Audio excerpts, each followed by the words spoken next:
What is up, everybody? What is up, everybody? My name is JeffLightsyJr. here with the Black Boss channel and Victory Formation. Thank you guys for tuning in. Be sure to hit the thumbs up button, like, share, subscribe, and notification bell because we upload every single day. Now, Art Briles, yes, Art Briles was on the Jason Whitlock show, Fearless, and I spoke about Jason Whitlock when he talked about Art Briles in the context of Kobe Bryant. I didn't like that comparison.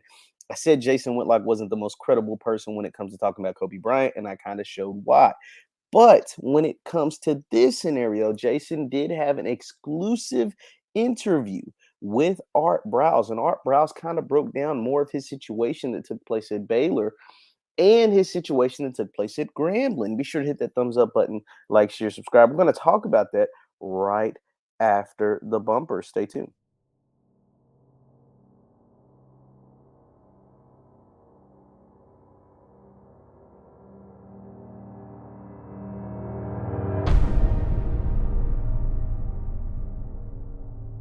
Victory formation. What's goody? What's goody? What's goody, good people? Be sure to hit that thumbs up button, a like, share, and subscribe. So, Art Browse, I'm not going to play the video because I'm in my technical difficulties. I'm in a different location, by the way, as well. And I'm not sure if it's going to work. But I do want to say Art made some valid points. Now, all of these things that I spoke about were allegedly, and I understood why Baylor moved off of Art Browse. It was a PR nightmare. It was just a complete disaster. I don't know if it was because Grambling didn't feel confident in the hire that they made. I don't know if they didn't feel confident in the research that they did. I don't know if they didn't feel confident in the words that Art said, but it was a complete disaster. And they seemed ill-equipped and ill-prepared for the backlash that they were going to get when hiring a guy like Art Browse. But Art Browse did something for the first time, not only since he's left Grambling, but honestly, since the whole thing went down at Baylor.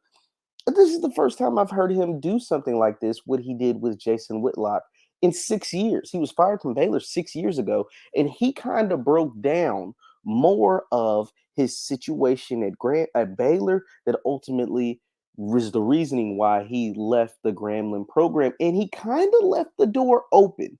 He left the door open to a potential return to Grambling. And I want to hear from you all.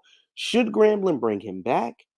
And should Grambling want him back? Now, let me go ahead. Let's talk about this interview. And like I said, I'm not going to play it because my technology is not right today, but I did want to talk about it. During the interview, Art Browse. Now, all the things that I've said previously were the things that were told to me. They were the things that I could find and the things that I could read. But Art spoke his piece. Art said that during his time, I don't know if it was over the course of his entire time or the course of a year or two, whatever, but there were 417 sexual assault cases at Baylor University. 417. Only 5 of them involved football players. This is all according to Art, by the way. This is all according to Art Browse. Only 5 of them involved or included a Baylor football player. So there were 412 other cases. So 417 total, 5 that involved Baylor football players. As we know, 2 of them, multiple got charged. One is serving a 20-year prison bid, and another one was also went to jail. But others, like Sean Oakman, got acquitted. But there were 412 other cases. And so this is all according to Art, because there was a campus wide, a university wide, and hell, quite honestly, this is probably just a college wide thing. And Jason Whitlock made that point. This is a problem across every college campus. It's not just secluded to Baylor University, but across every single campus on every single university. That's just what happens at colleges. For those you who attended, you understand that's what takes place. And so Baylor had a big, big, big, big problem with this.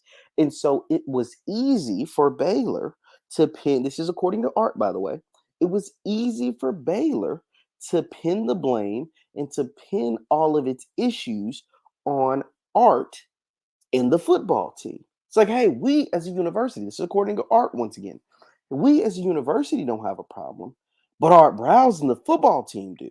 The football guys are the ones that's causing the problems. The football guys are having the big ruckus, not the guys in these, these fraternity houses on Fraternity Row, or these guys that they're having these crazy parties or whatever. But the football guys with the black players is kind of what Art and Jason, this is how their conversation steered. So much so, Art even had dates, and I applaud him for this. He said, so much so, he said in May of 2016, the day before his official termination, the officials at Baylor went to Indianapolis, the headquarters of the NCAA, and tried to make this case to the NCAA. Now, why would they go make that case to the NCAA? Well, you make that case to the NCAA because Art had just signed an extension, and I think he was owed roughly around $40 million on his contract. And so they go to make this case at the NCAA on, I think he said May 25th. On the 26th, he was officially terminated. But the NCAA found that Art was not involved. He had committed no violation, so therefore they had to pay him all of his money. And Art claims that Baylor actually cleared him. He said Baylor hired a law firm and a PR firm to kind of spin everything, but he claims that Baylor actually cleared him of not knowing of what was taking place and of not covering things up. These are Art's words, not mine. And he said he has official documents to say that Baylor cleared him. Now, there's a couple of things in here. One, it's like, wow, if that's the truth, Art, you didn't do a great job of telling the public. Art Briles needs to do more interviews like this. Art Briles needs to go to a place like a First Take, needs to go to a place like a Colin Cowherd, if they'll allow him, needs to go to a place like a Undisputed with Shannon Sharp and clear his name if this is the case. Because for the last 6 years, the majority of people have felt like Art Briles was in the wrong. Art Briles was a part, not just an isolated incident, but a part of a campus wide problem that took place at Baylor. We all understand that what happened at Baylor was wrong, whether it involved Art completely or completely or not. We knew that Baylor had a problem, but Baylor, with their head coach Dave Aranda, just won a Big 12 championship, or we're in contention for a Big 12 championship. Their football program is completely fine now. But Art Briles still can't even take a job at Grambling because people like myself and others believe that he was directly involved in a campus-wide sexual assault scandal that involved over 400 cases of sexual assault at the University of Baylor. But Art Briles hadn't done enough PR on his own to clear his name. Think about this, guys. If somebody accuses you of covering up sexual assaults for your football players, wouldn't you think that you would be on the first thing smoking across any and every platform that will listen to you and that will give you a stage and give you a voice to speak your truth, to speak your piece? And Art made a valid point. Art and Jason both made valid points when they said this. Typically, I'm not going to say all the time, but typically, because all of this is alleged, it's he say, she say, whatever. But this is one thing that did stand out. Typically, does Baylor come out and say Art's lying? Art is saying no, Baylor's lying, and I have proof, I have documents, or whatever needs to be done. Uh, Athletic director Travion Scott from Grambling said, "Yo, we did our due diligence. We did 10 days of research. We understand this hire, et cetera, et cetera." But one thing that Art said that made a lot of sense, and that's something that I held on to, and that I was like, "Damn, you make a good point." He said, "Typically, now this is typically when you're guilty and you're fired, you don't get paid because you get fired with cause, right? They show reasoning why they're firing you, and that's why you don't get paid. Example, when I think of the Raiders and John Gruden, he had what, 40 million dollars left on his contract, or $60 million left on his contract. The Raiders fired him with cause, and therefore that's why they were trying to recuperate most of their money. Well, Baylor had to pay Art all $41 million left on his deal. Why? Because they weren't able to show cause. They fired him, they terminated his contract with no reasoning. If you're covering up sexual assault, And if the university finds that you're covering up sexual assaults, you don't get the duration of your contract. That is enough to show cause and to terminate that contract with no money else being distributed. Now, one thing I pointed out in previous broadcasts, I was like, yo, the NCAA doesn't really have policies when it comes to sexual assault. So therefore, he was going to get cleared through the NCAA anyway. But if Art got paid the duration of his contract, which it's documented that he did, and if Art says he has documents that Baylor found that he had no knowledge of the sexual assaults that took place from the players on his team, then Art is a not guilty man. If all of this is true, now obviously this is all he says versus she says, he says versus he say, him versus the Baylor University. But Baylor University got their story out first. Baylor University got their story out wide. Baylor University got Art to look like the bad guy, and Art didn't defend himself in the 6 years he's been gone. Art has laid low. Art has not been on enough shows like Jason Whitlock's show, like First Take, like Undisputed, like Colin Cowherd, hell, like the Victory Formation, the Black Boss channel, right here with JeffLightsyJr. He hasn't done enough of that. If he did enough of that, and if he could show that he does have these documents that Baylor cleared him, and it is documented that he got paid his $41 million left on his contract from Baylor, then maybe you could put out some of these fires that come about when you get a job like the offensive coordinator at Grambling University. Maybe you're able to clear your name, and maybe you're able to coach college football once again. Because Art said it in his interview with Jason Whitlock that he lives for coaching.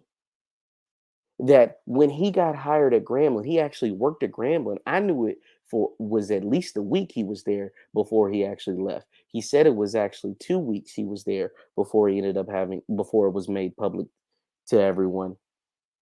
That he got emotional when he got to coach young men again. Well, Art, if you had no idea that sexual assault was taking place, players of your football team at Baylor, then you deserve to coach young men again. You do. That's just my humble opinion. And yours could be different.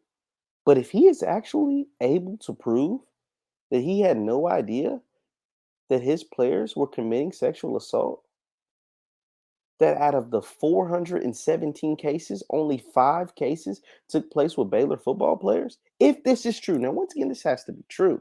This is just his word versus their word. And there's documents apparent allegedly that could go either way. But I think he would deserve a second chance at coaching. And I think Baylor could reconsider bringing Art Briles back. Now, will they? Probably not. Should they? I don't know. But should he be allowed to coach football once again if he is able to prove that he was cleared of any wrongdoing, not by the NCAA, to hell with the NCAA, but cleared of any wrongdoing by Baylor themselves? Then absolutely. That is something to think about. That was an interesting interview. If you get a chance, watch Art Briles on Jason Whitlock. He was on there for 2 hours and they broke down essentially everything. But those were the biggest takeaways that I took from it.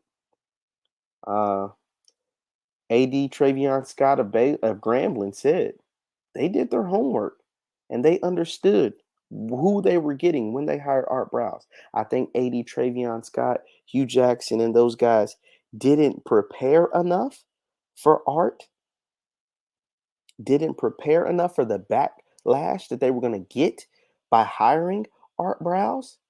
And I think AD Travion Scott and Hugh Jackson should have got in front of this instead of playing catch up.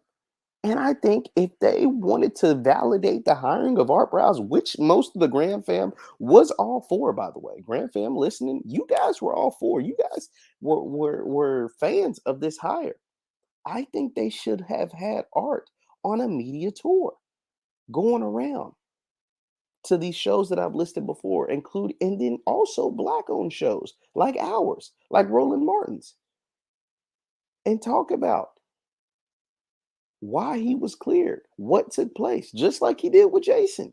But he needs to continue to do that, or he should have continued to do that as the offensive coordinator of Grambling. And in that way, his story could be told. If and only if his version of what took place is true.